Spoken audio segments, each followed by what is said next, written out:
I'm Andrew C. I'm currently, my day job is the Regional Transfusion Medicine Director for the Hamilton Regional Lab Medicine Program, also with McMaster University. I do have disclosures, some relevant and mostly not relevant to this, the talks that are happening today. And then again, I'd like to thank again our sponsors who are helping us out with this event, especially given that they made things happen so quickly and we're lockstep in with us in terms of planning this event. So I'm going to just introduce myself. I know a lot of folks know me, who since the transfusion medicine community is small and tight knit, but some of you may be meeting me for the first time. So I'll go over a little bit of introduction to myself. I'd like to talk a little bit about the sunsetting of the Blood Safety Contribution Program for many of you who have maybe not heard about this, so to go over it. A little bit of an update of what's happening in TTISS Ontario, and maybe to sort of signal some of the future things we're thinking about in terms of TTISS. So I grew up in Regina, Saskatchewan, and actually my mom was a blood bank tech over at Canadian Blood Services, where it was known as the Canadian Red Cross. So interestingly enough, I grew up with the Creeper Commission in my household, and I will say on the left is actually my childhood home before my parents moved out.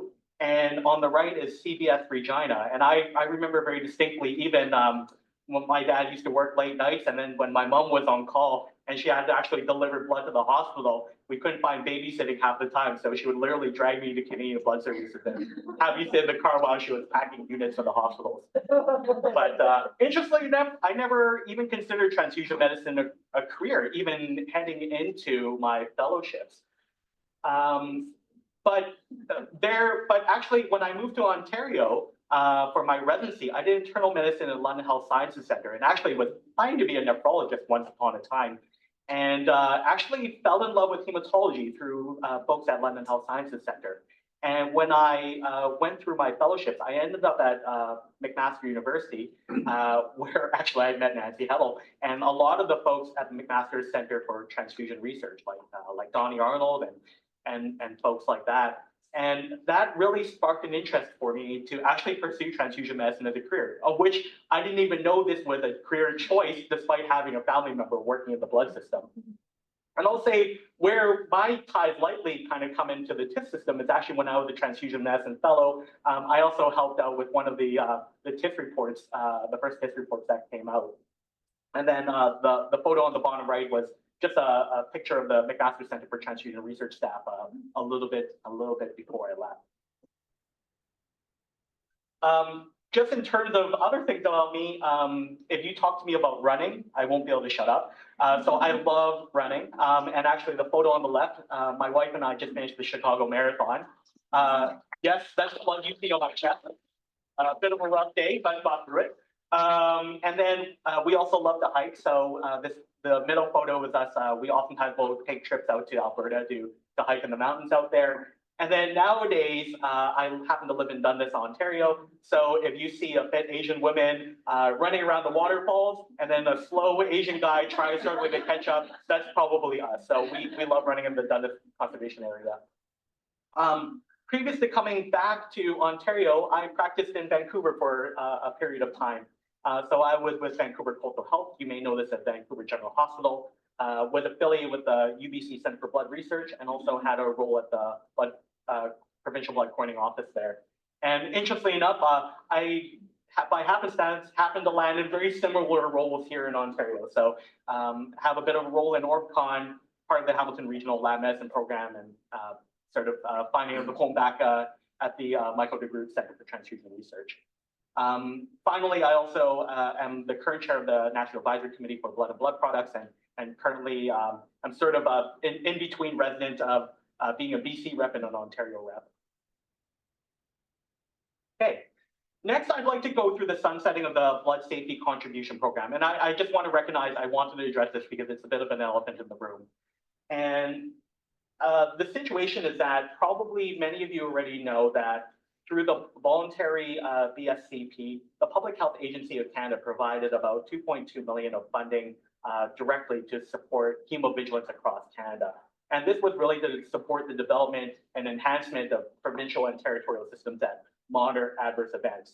And PHAC announced maybe about a month and a half ago that they've decided to phase out this blood safety contribution program at the end of the contract date in 2026.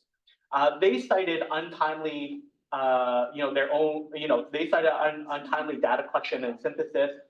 They've cited that they've decided to sunset because the objectives of the program don't align with their mandate. They said the program is voluntary and they supplements PT surveillance activities. And then also they believe that all mandatory reporting for unexpected severe outcomes would go to the blood operators or Health Canada anyway. However, and what many of you probably know, we have a lot of interface with these federal systems to make sure that all these systems that happen on a provincial and territorial basis have sort of a common glue amongst them. And also to call out that the transfusion error surveillance system, or TTISS, is also effective as part of this program, which captures errors in 4 sites. And just recognizing how important that piece is, just as we know, the safety of blood components and products has gone increasingly safer and safer over time, where I would say the risk of transfusion actually is at the bedside level now. And so it's important to sort of maintain this program and keep this program alive. And in Ontario, that is well represented by Sunnybrook Hospital. I won't go through this in detail, and I'd like to thank Lindy McIntyre from CBS and Dr. Oksana Prokopchuk-Gauk, who's a huge advocate for hemovigilance. But I would say, first of all, the first part is just to point out that even in the creation of Canadian Blood Services after the Krieger Commission came out, it was deemed that the Minister of Health and there was a federal responsibility that hemovigilance program needed to be made.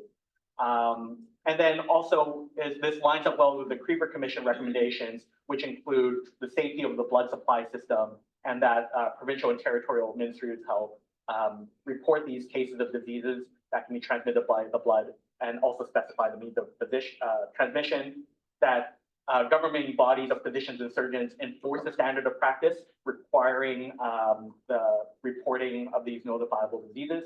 And then finally, that there's a standard of practice that physicians report adverse events from transfusion of blood components to a national blood service. So I would say with the sunsetting of the PPAC program and the hemovigilance program, we will not be meeting these previous recommendations. And there's a lot of appeal to see what can be done in terms of ensuring that we remain to have a Canadian hemovigilance program. Can you share this slide afterwards? So if we want to advocate, you have this. Absolutely. Thank you. And again, just to the contention that other bodies cover many of these roles that PHAC would be giving up, I would say that even this came from their own Public Health Agency of Canada technical briefing that they announced this. I would say even by their own materials that if they decide to sunset, that there is a massive patient safety gap that occurs with TTISS and TESS, and having some sort of ability to also detect minor reactions and also these other sort of clusters of reactions as well. Finally, just a couple of the gaps that I could think of immediately. We won't be getting many non-reportable reactions, and this is captured often in TESS Ontario data through the Sentinel site model. And we know that within our own data set that these so-called non-reportable minor reactions, many of them are severe in nature and actually require intervention at the hospital level. And the literature also denotes the burden of many of these non-reportable reactions. As I mentioned before, errors will not be captured, if we were not to have some sort of national system. And as I said, this is where, one of the largest hospital safety practices lie, and not having data mitigates any sort of policy change we are going to be able to make to make transfusion safer. In terms of not having PHAC have the SynFi database to actually produce reports, provinces and territories will not have accessible data on safety or efficacy of these reports or the safety and also the adverse transfusion reactions. And it's important that we have this concordant knowledge for hospitals which is key to transfusion safety. And then also for many of these reactions that are not reported to Health Canada, or that are reported to Health Canada but will not be reported to PHAC anymore, many of these reactions will be missed, including wrong blood given, TACO, hypotensive reactions, emerging pathogens or syndromes, and also IVIG headache. And just recognizing that the funding operationally affects a lot of different hospitals. We've seen this in Ontario, and through a jurisdictional scan, we've also recognized that this is going to affect many different provinces and their ability to function. So I don't have an answer for you yet where this is going, but I do think that without the blood safety contribution program, I did want to flag that we would be the only developed nation without a hemovigilance program. And I think that's an important gap to point out to our funders and our decision makers. This system has to not only happen at the provincial and territorial level, but actually at a national level and have that national representation and coordination. But at the same time, maybe the silver lining is this is a potential opportunity to improve what has come before us and to better use the resources that was put into the blood safety contribution program previously in a better way. What does this mean for TTISS Ontario? From my perspective, we're not going anywhere. So I believe that we're going to continue our hemovigilance activities. I would encourage all of you to do so. I think this system will remain alive in Ontario, and I think there's a lot of good signs that lots of people are advocating on a national basis to keep this hemovigilance program alive. And I think we have a lot to learn from the rest of the world as well, taking influence from the World Health Organization and what many people see as the gold standard of hemovigilance, which is the SHOT UK program. Next, I'm going to go over the TTISS Ontario, and we're trying to put together the 5-year report. And just to maybe have a bit of a sneak peek of at least a couple of things I found interesting. So in terms of an overall breakdown of reactions, we've seen that there's been about 6,000 adverse transfusion reactions during this time period, and that minor reactions account for probably about 3/4 of these reactions from the sentinel sites, representing about 1/3 of transfusion activity. So this is to say, I think the sentinel site model is working quite well in terms of picking up these reactions, and also that sentinel sites are representative of non-sentinel sites, and we're seeing great reporting also from the non-sentinel sites. One of the reasons why we decided to make TACO a focus of this year's TTISS Ontario meeting is just by looking at our own data. We've been seeing TACO increasingly reported as part of moderate to severe transfusion reactions, and is now #1, and has been for quite some time, representing 1/3 of the moderate to severe transfusion reactions. And we know from the literature now that TACO is now most associated with mortality when it comes to patients, just given its commonality and oftentimes people underrate its severity. And I would say, even though we're doing a great job of underreporting, there's still some room to move, as the literature suggests that it occurs in up to about 5% of transfusions with active hemovigilance programs. So this is to say that passive hemovigilance programs will always tend to underreport just given resources. But I think this is probably an underrepresentation of the true risk that's out in the community.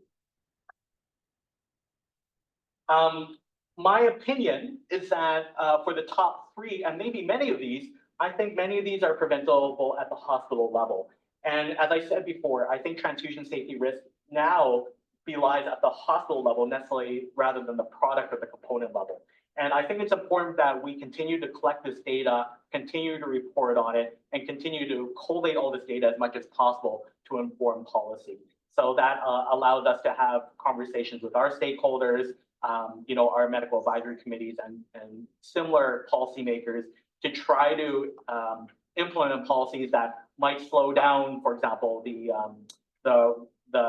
blood administration where it's needed, or might be able to put in sort of pre-transfusion checklists that are required, and other such policies and interventions.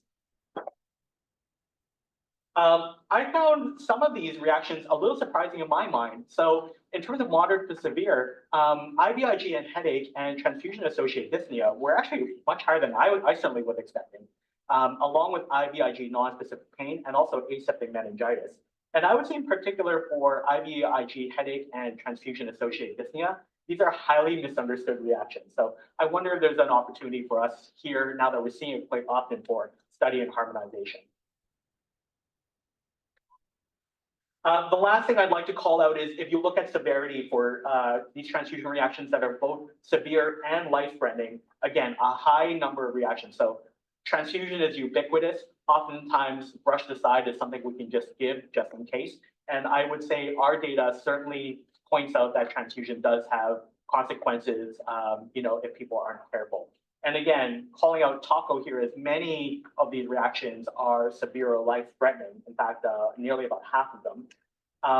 IVIG headaches, some of them being severe. And again, what jumped out at me was even for transfusion-associated dyspnea, many of these reactions kind of being poorly understood and maybe not well classified. A lot of these were categorized as severe and life-threatening as well. So maybe an opportunity to dig into these cases more to better separate what is actually going on there. I'd like to thank all of you for your engagement post-pandemic. So we here in the healthcare system that certainly, health human resources are strained everywhere. And certainly we see that across the board. But I will say I'm heartened by the fact that during the pandemic, we saw an expected dip in the acute transfusion reactions reported, but we've actually been seeing an uptick even to levels higher than pre-pandemic. And I take this as a sign that the TTISS Ontario community and all of you that are reporting are highly engaged, see the need to report and the purpose of reporting. And I just want to say thank you for continuing to support this program and reporting these reactions. And then finally, in terms of the Ontario site engagement, we wanted to just point out that Joanne puts together these slides sort of providing updates to many of the sites and also helping to sort of determine where different sites are in terms of reporting. And just wanted to thank Joanne and Melanie in particular in terms of that engagement. I think that's why we've seen a lot of this great engagement across Ontario and reporting across all 159 hospitals, just because of that that sort of one-on-one engagement. Last, I'm just going to quickly jump to a couple of future initiatives before I start passing it on to speakers. First of all, some of you who went to CSTM in Saskatoon maybe saw our poster on the Ontario Sentinel site model. We've been doing this for quite a number of years now, but not necessarily had a chance to evaluate it. And with the help of actually many people in this room, and I would say much led by the transfusion safety officers who are included on this poster, we are evaluating the Sentinel site model and wish to eventually publish these results to kind of operationally kind of pointing how you could potentially feasibly also get these non-reportable reactions while balancing the amount of work that's needed for it.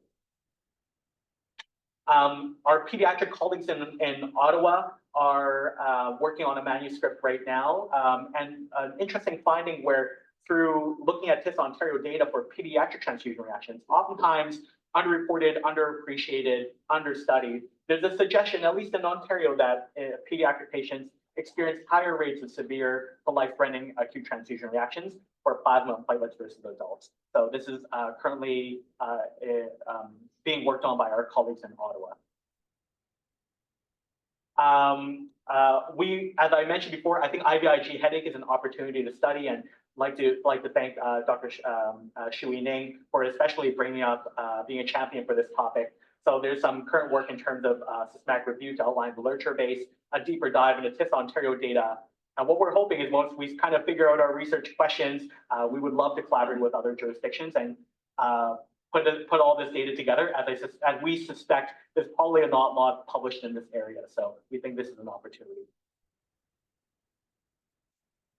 We are long awaited starting to update the TTISS manual. We had our very first meeting earlier this week, just to at least gather our thoughts around, recognizing that we haven't updated this since 2007.